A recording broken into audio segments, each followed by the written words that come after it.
जय श्री राधा रानी सरकार की, जय श्री कृष्ण भगवान की, जय श्री लक्ष्मी नारायण जी भगवान की, जय पुरुषोत्तम मास महत्यम की, जय सदगुरुदेव श्री बंसी वाले महाराज की।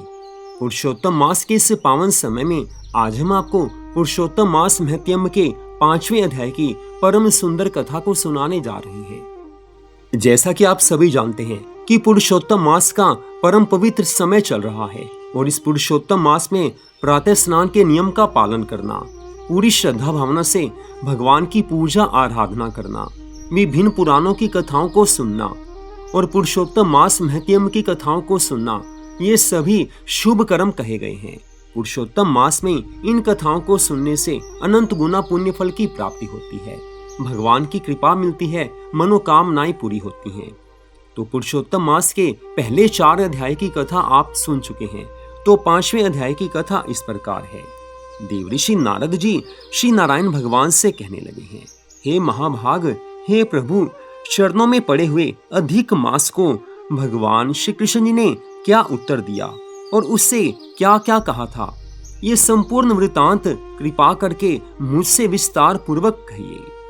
श्री नारायण भगवान कहने लगे हैं कि हे पुत्र नारद, श्री हरि विष्णु भगवान जी ने गरुड़ को संकेत से आज्ञा दी तो वह अचेतावस्था में पड़े हुए अधिक मास को अपने पंखों से हवा करके चेतन करने लगा। अधिक मास चेतनावस्था में आकर कहने लगा कि हे स्वामी, हे प्रभु, मैं इस प्रकार का जीवन नहीं चाहता हूँ, मैं तो आपकी शरण में आया हूँ, आप मुझे मत त्यागिए।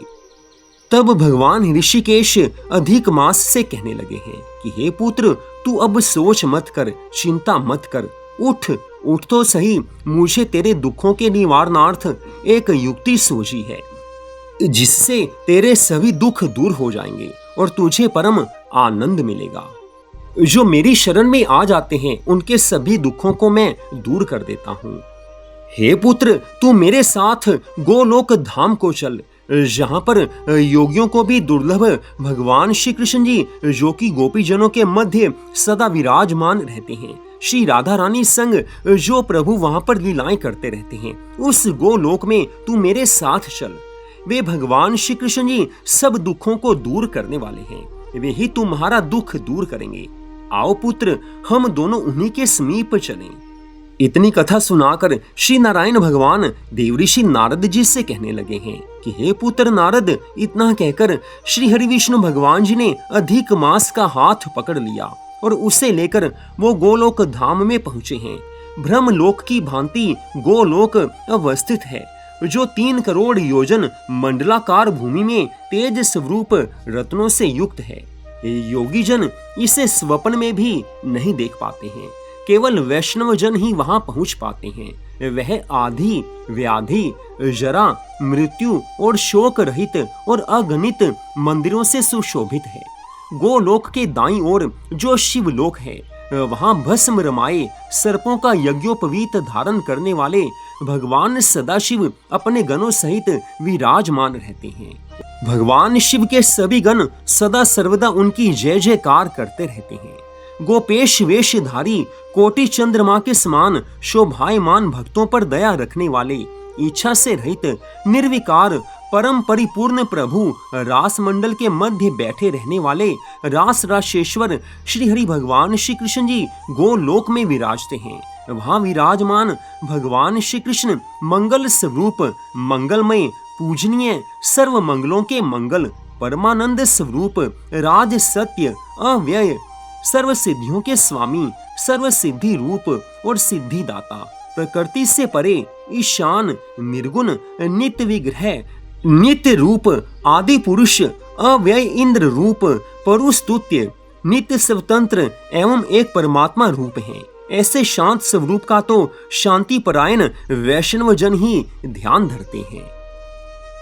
इतनी कथा सुनाकर आज श्री नारायण भगवान देवऋषि नारद जी से कहने लगे हैं कि हे पुत्र नारद, अधिक मास के ऊपर भगवान की इतनी कृपा हुई कि वे उसे लेकर गोलोक धाम में पहुंच गए। गोलोक धाम जहाँ की साधारण मनुष्य कभी पहुंच नहीं पाते हैं। योगियों के लिए भी जो गोलोक धाम दुर्लभ है, उस स्थान पर आज अधिक मास को भगवान लेकर पहुंचे हैं। मनुष्य जन्मों जन्मों तक भगवान श्री राधा कृष्ण जी की भक्ति करते हैं, तब जाकर उन्हें गोलोक धाम की प्राप्ति होती है। लेकिन अधिक मास आज भगवान की शरण में गया था और प्रभु ने उस पर कृपा की है, उसे लेकर वो गोलोक धाम में पहुंचे हैं। अधिक मास गोलोक धाम में जाकर आनंद का अनुभव करने लगा है।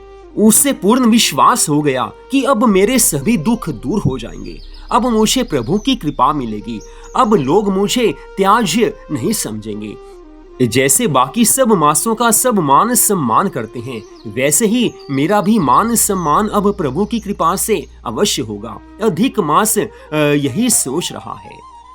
तो यहीं पर आज की इस परम सुंदर कथा का विश्राम होता है।